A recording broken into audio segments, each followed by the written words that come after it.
नमस्ते बच्चों, हिंदी क्लासेज में आपका स्वागत है। आज हम सृजन पाठ्य पुस्तिका का पाठ 3 नीति के दोहे पढ़ेंगे।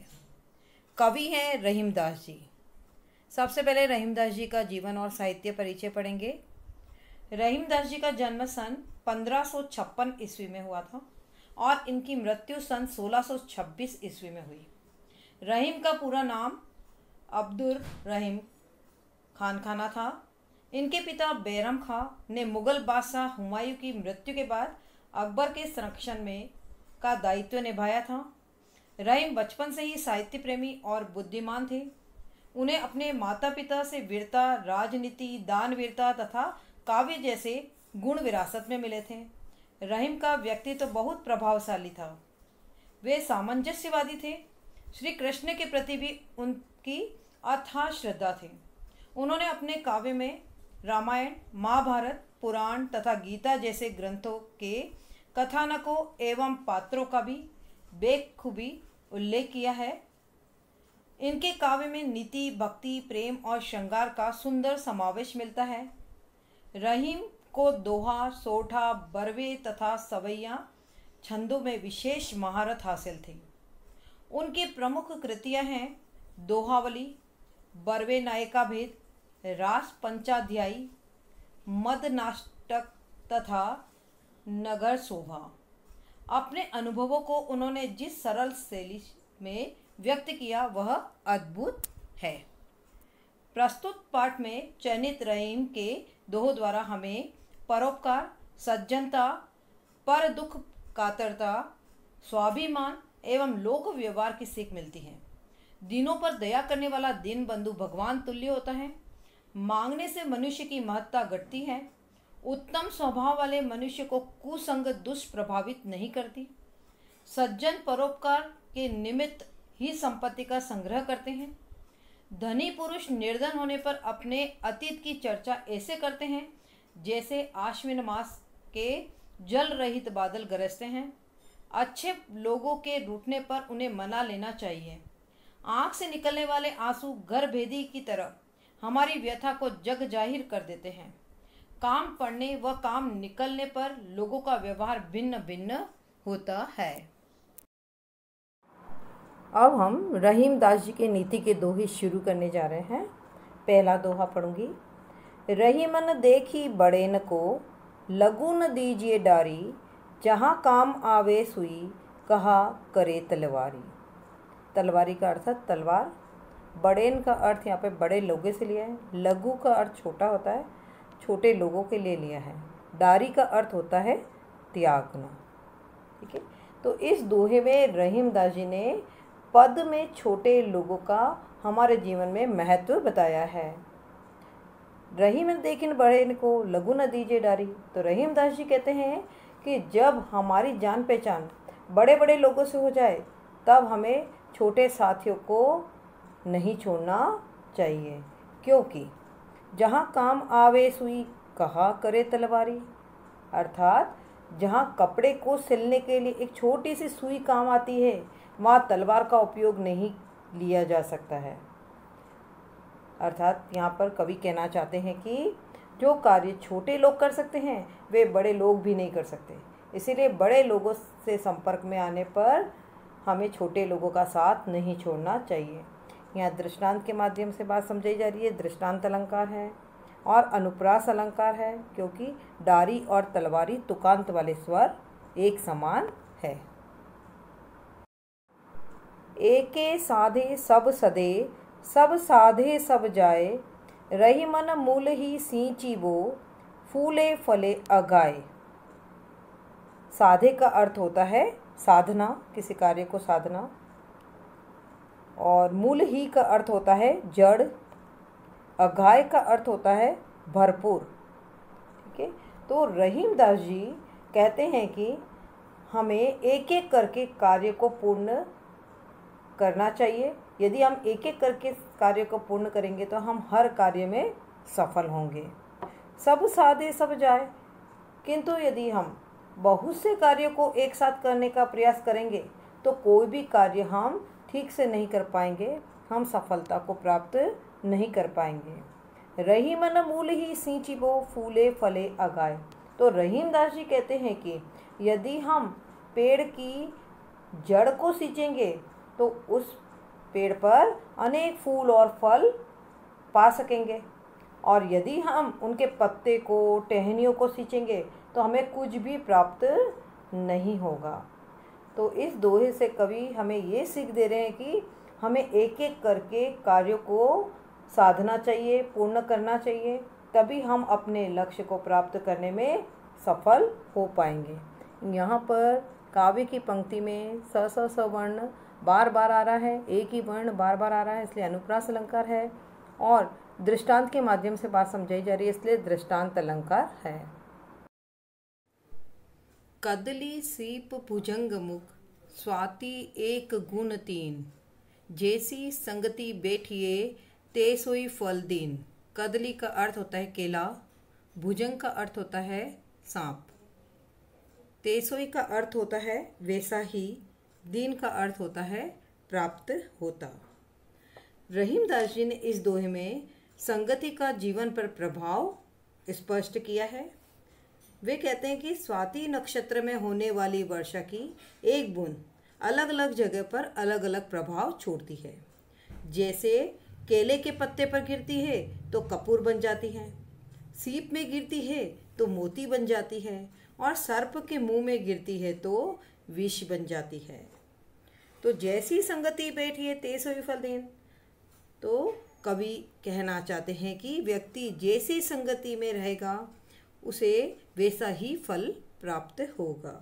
अच्छी संगत में रहेगा तो उसको फल भी अच्छा ही मिलेगा, और बुरी संगत में रहेगा तो वह बुरा व्यक्ति बन जाएगा। इसीलिए संगति का असर पड़ता ही है। तो संदेश हमें दिया गया है कि सदैव हमें अच्छी संगत में रहना चाहिए। अब यहाँ दृष्टांत के माध्यम से बात समझाई जा रही है, इसलिए दृष्टांत अलंकार है। तीन और दीन तुकांत वाले स्वर समान है, इसलिए यहाँ पर अनुप्रास अलंकार है। काज परे कछु और है, काज सरे कछु और, रही मन भंवरी के भय, नदी सिरावत मोर। परे का अर्थ होता है पड़ने पर, सरे का अर्थ होता है निकल जाने पर, भंवरी का अर्थ होता है शादी में जो फेरे लिए जाते हैं वे भंवरी कहलाते हैं, सिरावत का अर्थ होता है बहा देना, मोर का अर्थ होता है मोड़ जो दूल्हे के सिर पर बांधा जाता है फेरे के समय। तो इस दोहे में कवि जो है स्वार्थी लोगों पर व्यंग करते हुए कहते हैं कि काज परे कछु और है। इस संसार में जब व्यक्ति को किसी से काम निकलवाना होता है तो उसका व्यवहार कुछ अलग हो जाता है। कुछ अलग कैसे हो जाता है? वह उसको अच्छा खिलाता पिलाता है, उसे मान सम्मान देता है। काज सरे कछु और जब उसका काम निकल जाता है अर्थात उसका स्वार्थ पूरा हो जाता है तब उसका व्यवहार बिल्कुल बदल जाता है। काम निकल जाने पर वह उसकी उपेक्षा करता है। रही मन भंवरी के भय, नदी सिरावत मोर।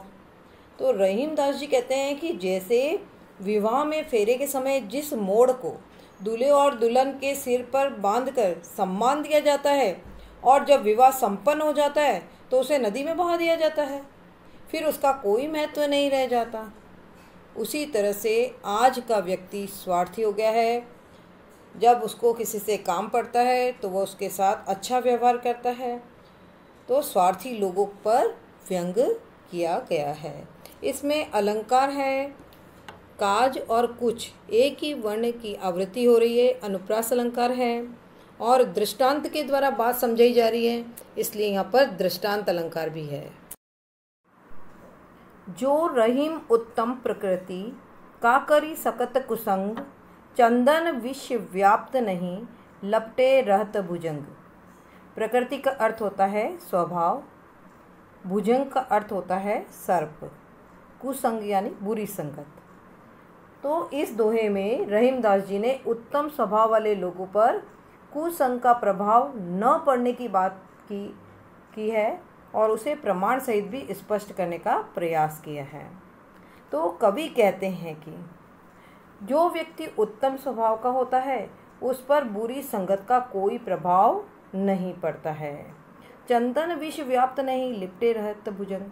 तो दृष्टांत के द्वारा बताया है कि जिस प्रकार चंदन के पेड़ से लिपटा हुआ विषैला सर्प अपने विष का प्रभाव उस पर नहीं छोड़ता, उसी प्रकार सज्जन लोगों पर कुसंगति का कोई प्रभाव नहीं पड़ता है। इसमें अनुप्रास अलंकार है क्योंकि तुकांत वाले स्वर समान हैं, कुसंग और भुजंग। और इसमें दृष्टांत के द्वारा बात समझाई जा रही है, इसलिए यहाँ पर दृष्टांत अलंकार भी है। रूठे सूजन मनाइए, जो रूठे सो बार, रई मन फिरी फिरी पोइए, टूटे मुक्ता हार। सूजन का अर्थ होता है सज्जन व्यक्ति के लिए आ रहा है, मुक्ता हार का अर्थ होता है मोतियों का हार। देखिए, रहीमदास जी कहते हैं कि यदि सज्जन व्यक्ति हमसे किसी बात से रूठ जाए तो हमें यदि उसे 100 बार भी मनाना पड़े तो हमें मना लेना चाहिए, क्योंकि सज्जन लोग जो होते हैं उनका साथ हमारे लिए सदैव हितकर होता है, इसीलिए उसकी उपेक्षा नहीं करनी चाहिए। यदि हमें बार बार उसे मनाना पड़े तब भी हमें मना लेना चाहिए। जैसे कि देखो, दृष्टांत के द्वारा बात समझाई जा रही है, रही मन फिरी फिरी पोइए टूटे मुक्ता। रहीमदास जी कहते हैं जिस तरह से है ना, मुक्ता हार का मतलब मोतियों का हार यदि टूट जाता है तो उसे हम बार बार पिरोकर नई माला बना देते हैं, है ना। उसी तरह से यदि सज्जन व्यक्ति हमसे किसी बात से रूठ जाए और उससे बार बार भी हमें मनाना पड़े तो हमें मना लेना चाहिए। इसमें अलंकार है, दृष्टांत अलंकार है, क्योंकि दृष्टांत के द्वारा बात समझाई जा रही है। तो तुकांत वाले स्वर समान है ना। और अनुप्रास अलंकार है। फिरी फिरी शब्द 2 बार आ रहा है। पुनरुक्ति प्रकाश अलंकार है। तरुवर फल नहीं खात है, सरबर पियहि न पान, कही रहीम पर काज हित, संपत्ति संचही सुजान। देखिए, यहाँ पर सरबर का अर्थ होता है तालाब, तरुवर का अर्थ होता है वृक्ष, ठीक है। पर काज का अर्थ होता है परोपकार, संचही का अर्थ होता है एकत्र करना, सुजान का अर्थ होता है सज्जन व्यक्ति। इस दोहे में रहीमदास जी कहते हैं कि जिस प्रकार पेड़ अपने फल कभी नहीं खाते, सरबर का अर्थ तालाब, तालाब अपना पानी कभी नहीं पीता, पियही का मतलब होता है पीना, तालाब अपना पानी कभी नहीं पीता, है ना। ये सदैव दूसरों के हित के लिए ही संचय करते हैं। उसी प्रकार रहीमदास जी कहते हैं कि रहीम पर काज हित, संपत्ति संचयी सुजान। उसी प्रकार सज्जन व्यक्ति जो है अपनी संपत्ति का संग्रह सदैव परोपकार के लिए ही करते हैं। और इस दोहे में हमें भी रहीमदास जी ने परोपकार का संदेश दिया है। अनुप्रास अलंकार है, वर्णों की आवृत्ति हो रही है बार बार, तुकांत वाले स्वर समान है, अनुप्रास अलंकार है, ठीक है। और दृष्टांत अलंकार भी है, क्योंकि दृष्टांत के माध्यम से हमें समझाया जा रहा है। थोथे बादर कवार के, जो रहीम गहरात, धनी पुरुष निर्धन भय, करे पाछिली बात। थोथे का अर्थ होता है जल रहित, बादर का अर्थ होता है बादल, कुमार वर्षा ऋतु का चौथा महीना यानी आश्विन का महीना, गहरात उमड़ना गुमड़ना या गरजना, भय हो जाए, पाछली का अर्थ पिछली। तो इस दोहे में रहीमदास जी कहते हैं कि कुंवार के महीने में जल से रहित बादल गरजते हैं किंतु बरसते नहीं हैं। धनी पुरुष निर्धन भय, करे पाछिली बात। उसी प्रकार जब धनी पुरुष किसी कारणवश गरीब हो जाए तब भी उसमें अपने पैसों का अहंकार समाप्त नहीं होता है। वह गरीबी के दिनों में भी लोगों के सामने पिछले दिनों की जब वह अमीर था उन बातों को बढ़ा चढ़ाकर लोगों के सामने करता है। तो यहाँ पर अलंकार है, गहरात और बात तुकांत वाले स्वर समान है, अनुप्रास अलंकार है और दृष्टांत के द्वारा बात समझाई जा रही है, इसलिए यहाँ पर दृष्टांत अलंकार भी है। रही मन असुआ नेन ढरी, जिय दुख प्रकट करई, जाही निकारो गेहते, कस न भेद कही देई। असुआ का अर्थ होता है आंसू, नैन का अर्थ होता है आँख, ढरी का अर्थ होता है निकल कर, जिए का अर्थ होता है हृदय, करई का अर्थ होता है करते हैं, जाही का अर्थ होता है जिसे, गेह का अर्थ होता है गर। ठीक है, अब इसमें कवि जो है कहते हैं कि आँखों से निकलने वाले आंसू जो है वह मन के दुखों को दूसरों के सामने प्रकट कर देते हैं। जाही निकारो कहते कस न भेद कही दई। जिस प्रकार किसी को नाराज करके यदि घर से निकाल दिया जाए तो वह अपने घर का भेद दूसरों के सामने प्रकट कर देता है।